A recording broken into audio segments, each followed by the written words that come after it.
Heizo Takanaka, who is Professor Emeritus from Keio University and also an advisor to the Prime Minister's office, particularly on economics. Then we have Erik Brynjolfsson, who's head of the Digital Economy Lab at Stanford.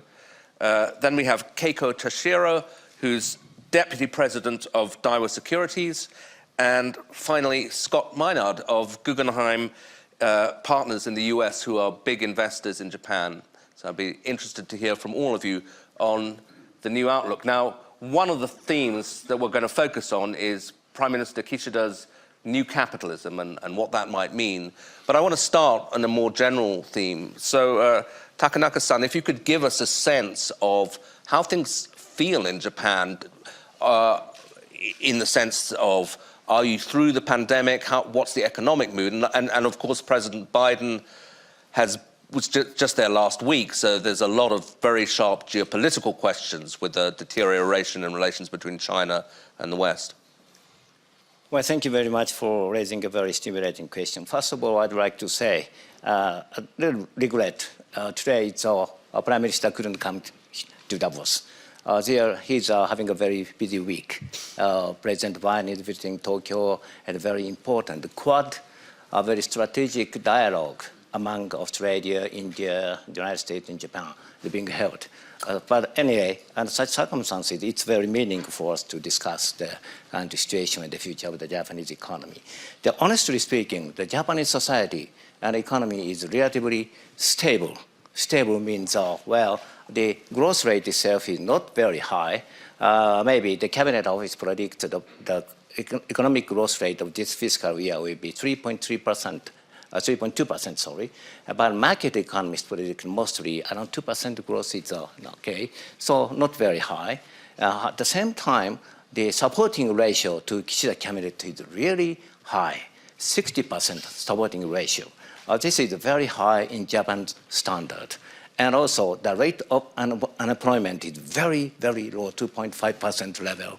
Almost full employment is reached. So under such circumstances, I can say also the pandemic, well, total death ratio, the ratio of deaths of pandemic to the total population is quite low in the case of Japan, about 1/4 or 1/5 of that of the United States or so. So in that sense, people are very quiet. And also under such circumstances, 7 months ago, a new prime minister appeared, Mr. Kishida, and he advocated the need for the new capitalism. We have domestically also a lot of discussions on this. What is that? Where is beef or something like that? Well, still, it's very difficult to evaluate the idea of the new capitalism. There are two reasons. One is what Prime Minister said had been changing little by little without debate.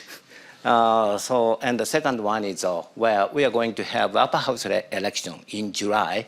So considering that, Prime Minister is a very, very conservative, and to calm down the very controversial policy discussion. So it is very difficult to predict what's the real core of the new capitalism.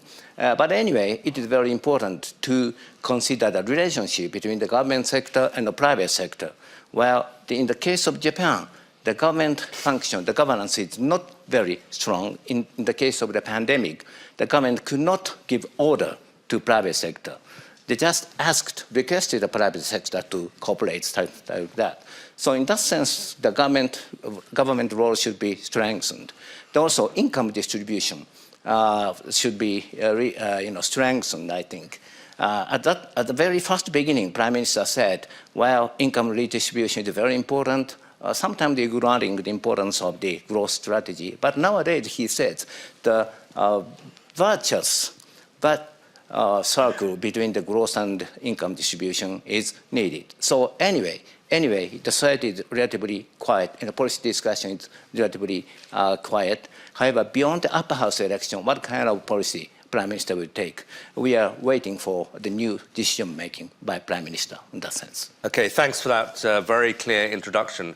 Keiko, if I can turn to you. My interpretation of that is that the new capitalism is still something of a mystery. And we've had these previous relaunches. Everyone remembers Prime Minister Abe and Abenomics and so on. So periodically you get these attempts to kind of put Japan in a new direction. I mean, from somebody, on the investing business side, what do you think of, what do you think it all means, and how do you see it as a kind of business proposition? I think I want to actually add on to what the professor just said. Please because do, yeah. I agree with all what he said, but from a business side, I think there's also some frustration regarding the situation we are in Japan right now, because you still need a visa to come to Japan, although you don't need to quarantine. So when I travel abroad, I see all the economic activity in Europe and the US, but Japan's still very closed. Yeah. And I think the business community is very frustrated that the government is not moving quicker. Do you see any prospect of that changing? So everybody is hinging on the elections that the professor just mentioned, which is in July. Yeah. But so we're expecting a lot of change after that, because we know that after the elections, he will have 3 years that he doesn't have to hold elections. Right. But in terms of COVID, they are gradually opening up, but foreigners still need a visa, and we're still not open to travelers. So it's very frustrating, to be honest. And regarding the new capitalism and the second question that you asked, I think, as the professor said, we don't see the whole vision. I think they're expecting something in June, next month. And he has been changing. And I think the idea of growth and distribution is actually a theme that all Western capitalism countries are facing. So that concept itself, I don't think it's really new. Maybe it's stakeholder capitalism. But I think initially, a lot of it, the emphasis was on the redistribution part, and businesses were more concerned because we really need growth. And I think he's catching up. For our industry, just 2 weeks ago, I think, he was in London, and he mentioned that growth is important, and he also mentioned about individual investors having more tax incentives to invest in the equity market or in any investment products, which is very new. I think everybody was surprised when he announced that. But for our industry, and I think for everybody, that is a sign that it's actually willing to listen, and growth is a big issue for him. Okay. So, Scott, I mean, as an outside investor, what do you make of it all? I mean, there obviously does seem to be this tension between trying to create a more equitable form of capitalism, but not forgetting that businesses need to make profits. Well, yeah, Tasha here is correct. The equitable nature of capitalism is a big issue everywhere. I think that she brings up something very interesting, which is it's really not the equality issue as much as it's the growth and opportunity issue. That the gap that has occurred in the United States between incomes and wealth has widened.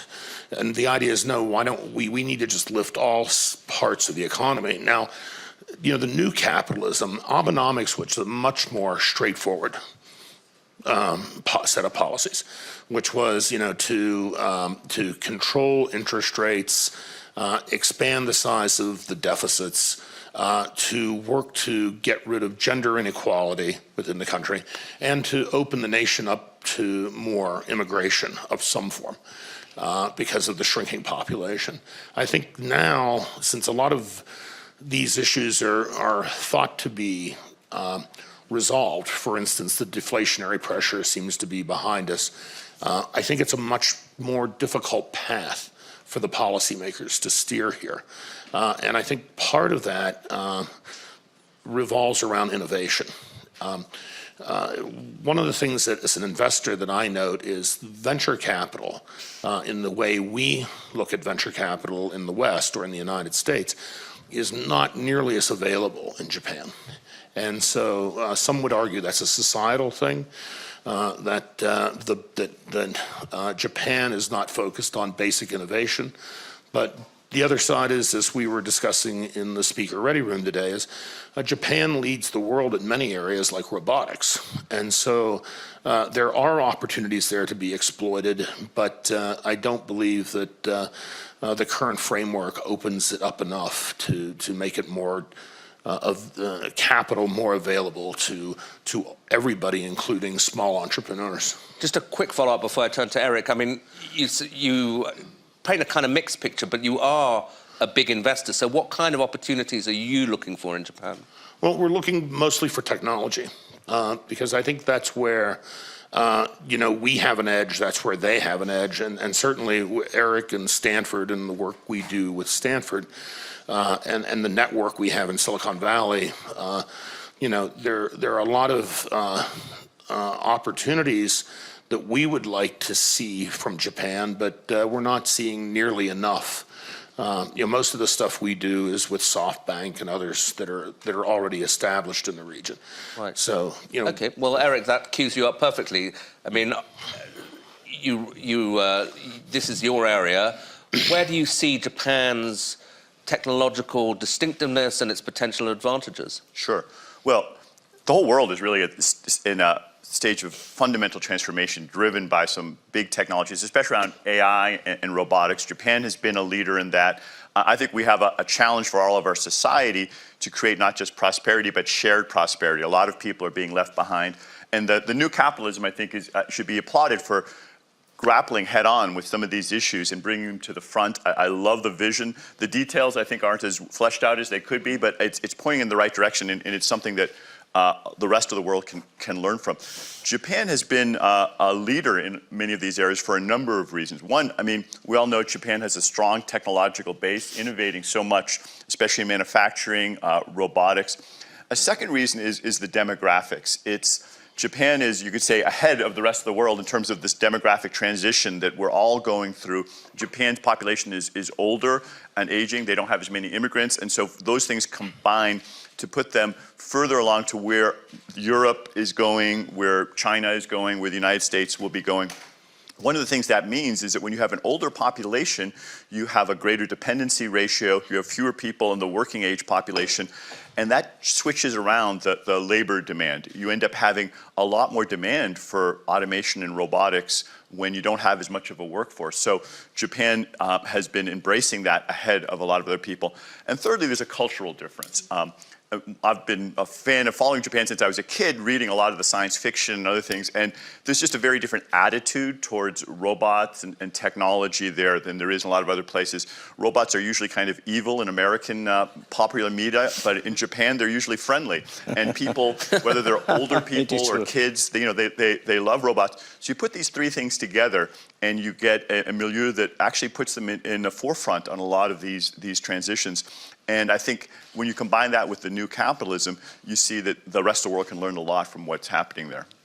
Yeah, Takanaka-san, I'd like to ask you about geopolitics in a second, but just a quick question on robots and immigration, because Scott was making the point that one of the themes of Abe's period was to try to open Japan a bit up more to immigration. Is that still the case, or are you going to in fact say we'd like a lot of robots to look after us rather than immigrants?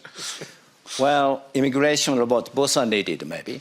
And as for immigration policy is concerned, while Abe government and the Suga government try to open up the labor market to the foreigners, actually the situation is being improved. However, one problem is, in the case of Japan, the government have not distinguished the difference between temporary immigration and permanent immigration. This should be concerned. So the legal framework should be strengthened more. But at this moment, this kind of discussion is very not active in Japan because, pandemic, as was mentioned by Keiko-san, yes, Japan is nobody's coming into Japan right now. And as for robot, yes, there's a very interesting episode where Toyota has been making use of many robots in the very, even in the 1980s and 90s. And a Toyota company gave name to each robot. That's like feel very friendly. Dealing with this robot as a human being. So this kind of mentality is held by the general public. So in that sense, making use of robot is very important, and that we have a lot of possibility. Okay. Now, if I could add something on, one of the things that made robots successful in Toyota was the relationship between employers and employees there. In the United States, GM introduced a lot of robots and used it to lay off a lot of people. So immediately the workers saw the machines as a threat. In Japan, there was more of a lifetime employment culture, so the employees didn't see them as a threat, rather something that could help make their work easier and work together. So there's a very different mindset. That's very interesting, yeah. Keiko, let's turn, if we can, a bit to the geopolitical thing, which I think fits in with the economics, because you now hear Janet Yellen, for example, talking about not getting rid of offshoring, but maybe friendshoring, doing more, by implication, less with China and more with allied countries. Is that potentially an opportunity for China, particularly for Japan, particularly given, as you say, that Japan's cost base is coming down? So I think even before what's happening now, we have been discussing about bringing back more manufacturing to Japan because manufacturing is becoming high-tech. So I think apart from what Janet Yellen is saying, that is a trend that has been considered.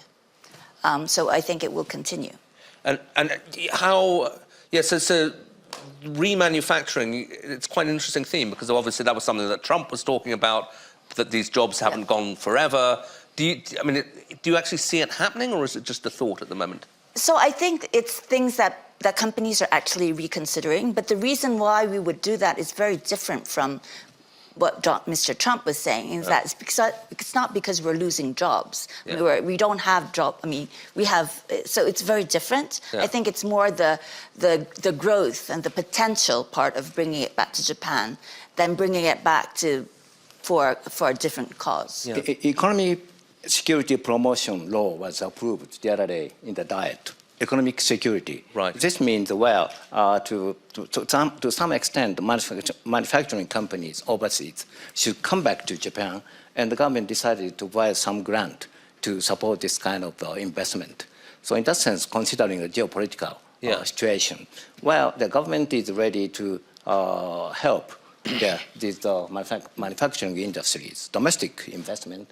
At the same time, as was mentioned by Keiko-san, business sectors is ready to accept this kind of change. I think it also has to do with getting money into the regions outside of Tokyo, because they are suffering from lack of, everybody's coming to Tokyo, there's a loss of population, the cities and the towns are growing smaller. So that is also to help that issue that we have. Yeah, obviously in the United States at the moment, there's this big debate about decoupling with China. And it's deeply complicated. Some people say it's not even possible. Is there any similar debate in Japan? Because, of course, there's been huge Japanese investment in China. A lot of that manufacturing from Japan moved into China. Is decoupling something that people think about at all? Of course, no one prefers decoupling. So globalization should be continued. At the same time, some robustness is needed for the economy. Under such circumstances, very conservative politicians in the ruling party, approved this economic security law. Of course, this is important in general, but too strict, restrictions on globalization will enhance the cost of production and also lower the standard of living of the people. So we have to be very careful, the balance of free trade and also economic security. Yeah. Scott, you were saying earlier that you thought that the development of the Quad was a very significant moment and that Biden's now trying to promote this Indo-Pacific economic framework. What do you think is going on? Well, I think that he's relabeling the Trans-Pacific Partnership, right? And it's politically unfavorable in the United States. For no good reason other than it made good political rhetoric in the last election, or in the Trump election with Clinton. But, I think now people are, in the United States, are looking at, we need alternatives to China. We feel extremely vulnerable in the supply chain to China. And we recognize that, we do need to have some offshore production. And so it would be nice to have friends in the region like Korea, Japan, and we hope India, obviously, that these these nations could work with us to provide two objectives. One, not just a vibrant economic growth in the United States by securing a more diverse supply chain, but also to increase a counterweight economically to China in the region. The comments that we've heard in the last week around Taiwan, there's a lot of practically xenophobic fear in Washington that the Chinese are going to move on Taiwan, and so we would like to build stronger alliances in the region, both for military and economic reasons. Yeah, I mean, Eric, how practical is all this talk? I mean, I remember a couple of years ago, pre-pandemic, talking to one of America's kind of leading tech names who was saying this is craziness to try to sort of cut China out of the tech world. So much good research is coming out of there. We're so integrated already. What's your view on it? Well, to be frank, my views evolved a bit. So like a lot of academics, I've spent time in China and had a lot of academic friends and colleagues there, and my natural instinct is to have a lot of exchange. But I've seen that the tensions have been rising in both sides, and there is, I think, a growing need to have more separation on some of the dimensions. It's not practical to have a complete separation, but there are areas in parts of manufacturing, for instance, because of 3D manufacturing, additive manufacturing, and other tools, you can actually reshore a lot of things, and so you don't need to have as extended a supply chain. In other areas like chip production, there's still a lot of need for specialized ecosystems in places like Taiwan and Japan and others that are difficult to reshore that sort of a way. But we're seeing with the lockdowns in Shanghai and elsewhere, that there's a lot of vulnerabilities that have been created by those kinds of very complicated supply chains. And there's some academic research about the fragility when you have a very complicated supply chain, that individual actors don't always have the private incentives to consider the knock-on effects of if one piece of it shuts down, that's bad, they lose profits. But it also affects, dozens of other companies in other countries that also lose profits, and that's an externality that isn't always taken into account. So creating a more robust supply chain is something that I think does require some public attention, ways of doing that, creating buffers. The private market won't necessarily get you to the optimal level of that. Of course, my preference would be that these tensions would die down and that we would be able to have a more peaceful coexistence, but you can't always count on people acting in a rational way that way. We see some pretty crazy things happening in Ukraine and elsewhere, and you have to have a scenario planning where you're able to manage without having as big a catastrophic effect on your economy if things don't go the way that you hope they do. Yeah, I'll turn to the audience in 1 second, but just a quick follow-up on that. I mean, it's interesting as people talk about technological diversification within Asia. There's been a lot of talk about chip manufacturer in Taiwan. There's been talk about India. It seems to me that Japan's been weirdly not absent from the conversation, but not as central to the conversation as it should be, given its size, its technological advances. I mean, where do you feel that Japan's role in all this may increase? Well, it depends on the different parts of the supply chain. So Japan actually does play a pretty big role in a lot of the core technologies, and I think there's some. Just as there's some reshoring to the United States, there's some big. In the U.S. government, the U.S. Congress, there's about a $50 billion bill to support semiconductor manufacturing and actually additive manufacturing in the United States that's about to be passed. And I think similarly in Japan, you guys would know better, there are efforts to bring some of that more domestically. So I think some of that is happening. Of course, a few years ago, the pendulum was much more towards a lot of concentration in Taiwan, but that's geopolitically a risky place to have that. Yes, one point. Please, yeah. Yes, the free and open Indo-Pacific concept. Yeah. Well, this was advocated first by Prime Minister Abe 15 years ago. At first, this was mostly focusing the security issue. However, this is now including the economic issue. In that sense, Japan is going to play a very important role, even in the economic cooperation, including technology. And also, the Quad Summit meeting was held this week in Tokyo. And at the same time, President Biden is going to start the Indo-Pacific Economic Framework. This will be, in a sense, on the same concept. So in that sense, Japan is going to play a very important role even in the technology cooperation. Yeah. Sure, Japan's been pushing the Indo-Pacific for a long time as one of the first to do it, really. So let me turn to the audience for questions. I think if the lights come up a little bit, I might even be able to see you. There's a guy in the front row, if we could get a microphone to him. If you could stand up, it's easy for the camera people. Mr. Hori. My name is Yoshi Hori of Globius. I have a question to Professor Takenaka. You mentioned that Japan is stable. I agree. But in the world, there's a mention about inflation and also exchange rate. Japan yen is becoming so low. What is your view about the inflation of Japan, and what do you think should be done economically? Well, thank you very much for raising a very important question. Well, although I said the situation is very stable, we still have some problems. One is the inflation is now little by little advancing, and also reflecting that also the exchange rate depreciation, yen depreciation is very serious. While a year ago, $1 was 110 yen, now 130 yen, 20% decline. And this is the story of the nominal exchange rate, but the real problem in the real effective exchange rate. This real effective exchange rate, current rate, is the lowest for the past 50 years. So this is reflecting many things. One is the energy price hike, and the one is the interest rate gap between Japan and the United States and so on. But one serious one is the fundamentals of the Japanese economy.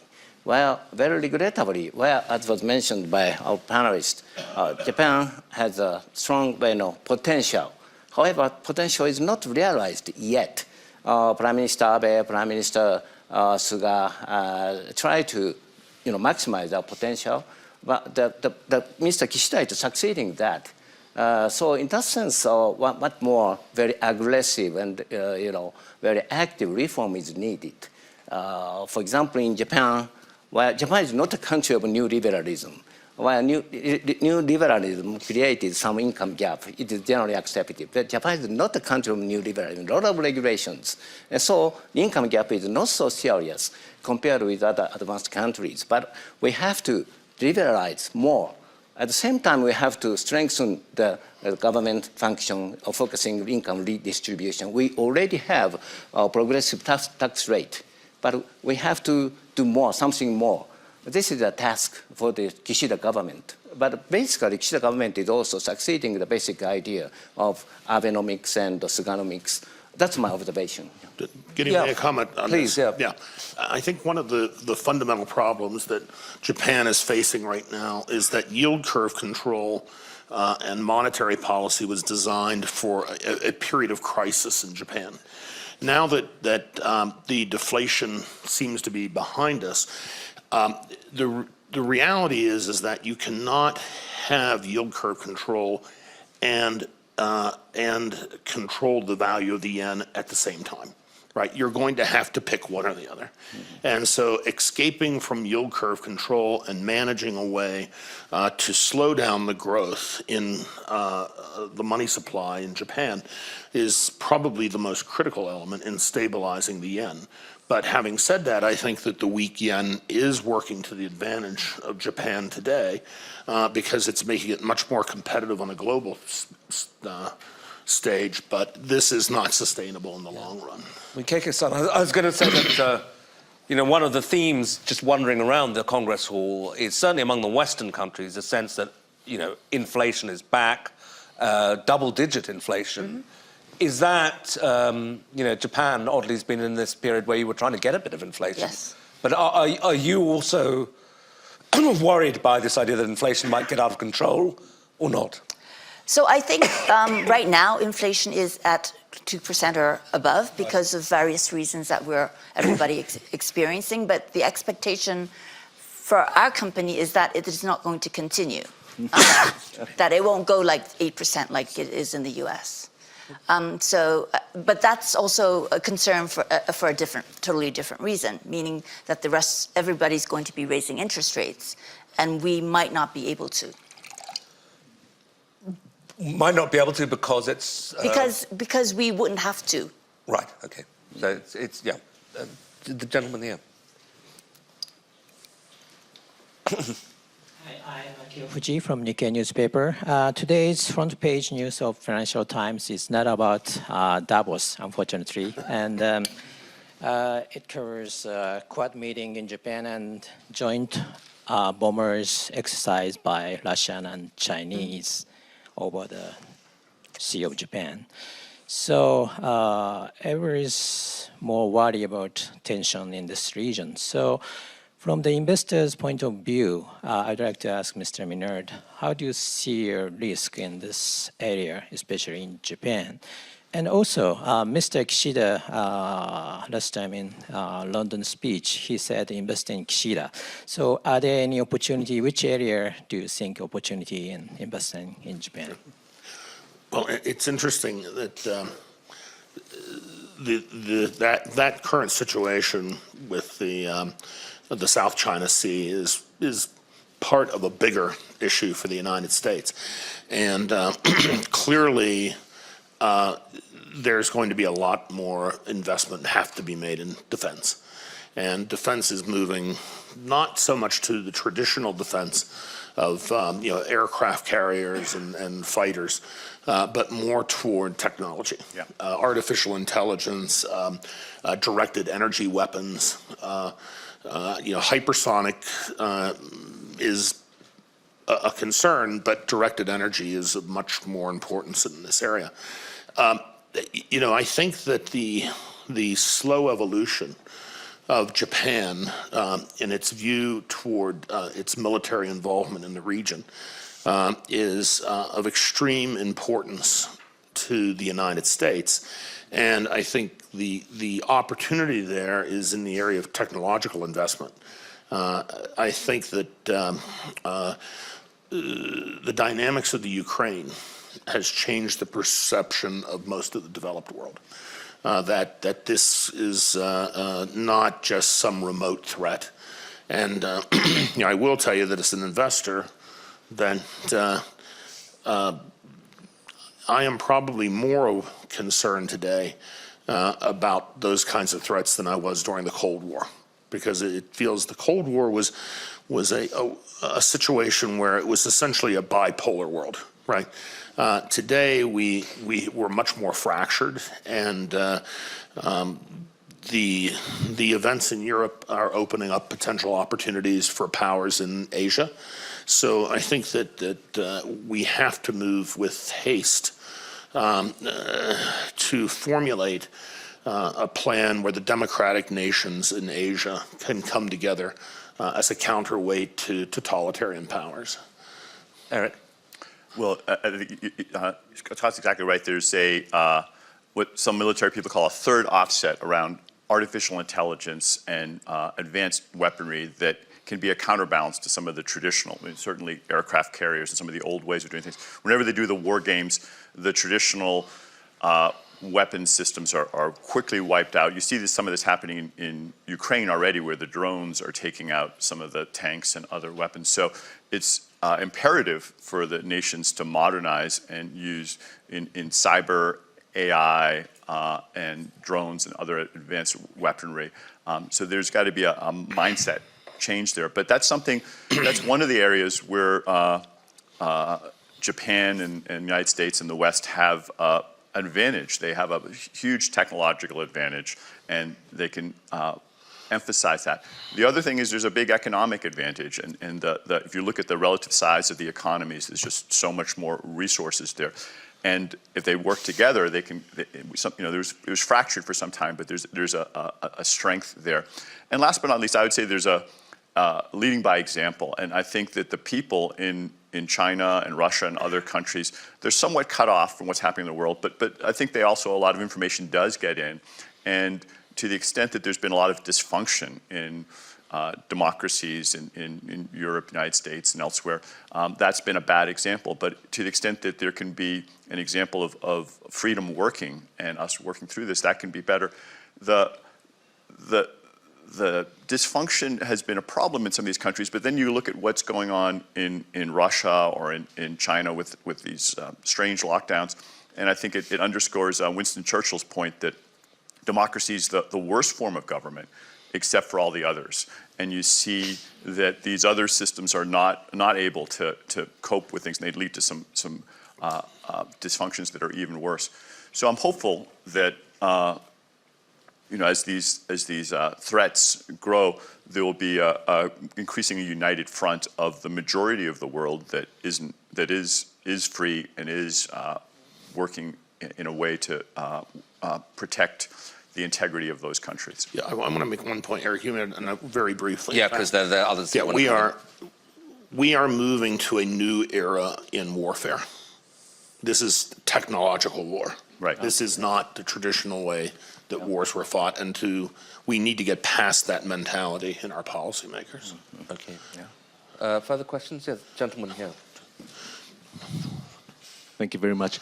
My name is Taisuke Sasanuma. I'm running a private equity fund in Advantage Partners in Japan. I'd like to ask a question to Tashiro-san and Takenaka-sensei about the Japan-China relationship. So how should we, private sector, consider or recognize as a China for us? Can it still be our market, or we just really withdraw from China? It has been observed that in the last several decades, politics and businesses are different. Yeah. Even though there are some dispute between the countries and politicians scream each other, but we are doing business very healthily. But gradually, I'm observing that those two movements is getting to be coherent, and then even private sector should think about the withdraw the business in China. So I'm really at the point of some decision to how should we commit to China or not. So I would like the advice from you. So we have a joint venture in China that started operations last June. And obviously we're very concerned about the direction we want to go. But on the other hand, there are areas that we can work together. And I'm going to say about net zero, which is everybody has to do it. And with China, we need to get China involved because they need to do it themselves. They're going to aim for 2060. They need the technology. They are willing to invest in the technology. And as an international community, I think it's very difficult to ignore what China can contribute to a 2050 net zero. And so rather than trying to sort of alienate them, I think what we can do to try to get them on an equal footing in terms of some of the issues that we need to solve globally is I think that's the approach in my mind that I want to take. And I think we will be very careful watching China, but I'm not in a position to say retreat right now. Okay. Well, thank you very much. Very important but difficult question. Well, so far, the Japan government and businesses have been taking the following attitude. While we share the value with the United States and some other Western countries, but at the same time, China is a very important strategic trade partner. Well, we share value with the Western, but approach is a little bit different on China. Well, this is a kind of ambiguity. Ambiguity policy is important to some extent, but this ambiguity coverage should be a little bit narrowed at this moment. That's the current position. Well, as far as the economic side is concerned, China is very important. So domestic markets should be, should be very important for Japanese businesses. However, from here on, well, so far, China was in a sense of the production base for export, but this function would be reduced. But yesterday, the Secretary General of NATO said, freedom is much more important than free trade. Very impressive word. However, this is really strict. Freedom and free trade are related to each other to some extent. So I do not have any concrete idea or nothing. But ambiguity policy should be included, continued. But this, the coverage is a little bit narrowed. That's the current position. Okay, more questions? Yes, the woman over there. Hi, thank you. My name is Atoka Jo. I'm a global shaper from Japan. Thank you for the panel today. And so I was wondering, as mentioned in the discussion, aging population is a big problem in Japan. And I'm part of the so-called Gen Z generation. And so I'm wondering what role, in order to bring back the liveliness and strength of Japan, what role should the youth play? And what do you think that the older generation should do to make that happen? Yeah. No, I mean, I think this whole, it's a fascinating older question. The whole question of generational fairness is a very big one, even in the West. You know, as societies get older, do they kind of forget about the incentives for the young? So can I take a please, grab at you that? start, I think the most important thing that we can do is not be afraid of change. I think that's where, in Japan, our generation and some older generation they can't change. I can say this because I can say this, and I'm going to say, well, I can say this because something that we didn't talk about, which is for me very concerning, is that for inclusion and diversity, we are getting nowhere.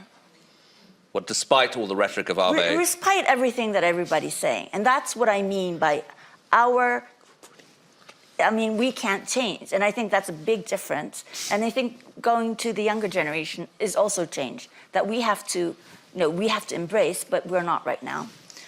We're trying, but we're not. I think that's I have one request to the younger generation. Please go for voting. Right? Voting ratio, younger generation, very low in Japan. This is quite unique for Japan.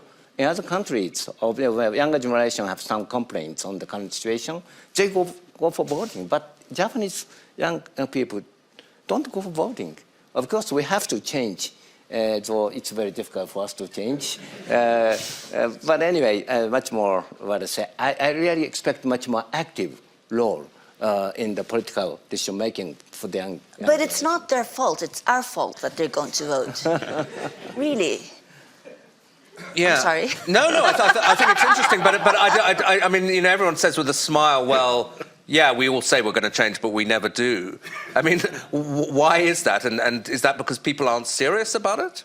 So I actually think about regarding diversity and inclusion, that is the problem that we have. I think the women that need to be in equal footing, the reason why they are trying to get them in the workforce is because of their labor, because of the falling population. It's not because they have diverse ideas.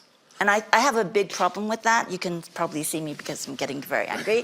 But that's a big problem that we have, and that's underlying everything that we've been talking about in terms of investment, in terms of innovation. Because, I mean, so sorry. No, I think it's... That's okay. Well, WEF is issuing gender gap index. According to that, Japan is ranked 120th or something like that, quite low. That this index combined 14 indices. Among 14, 4, Japan is the first. You have the education on the primary and middle level. However, the number of politicians and the number of specialists, these are quite low. So it is very important to change this kind of, if we change the 3 indices among 14, the Japan's situation will be improved a lot. This is the problem to be focused. I didn't think of the discussion. We're coming. No, I think that's a very good note to end on. We're coming to the end. Thank you to all the panel, and I think, as you were saying, that's a positive agenda for the future to get serious about giving more opportunities to the young, to women in Japan, and that could be a huge kind of potential boost for the country in the future. So thank you all to the audience, thanks to the panel, and I hope we'll see you all next year and have even more of a take on what Prime Minister Kishida has done with the new capitalism.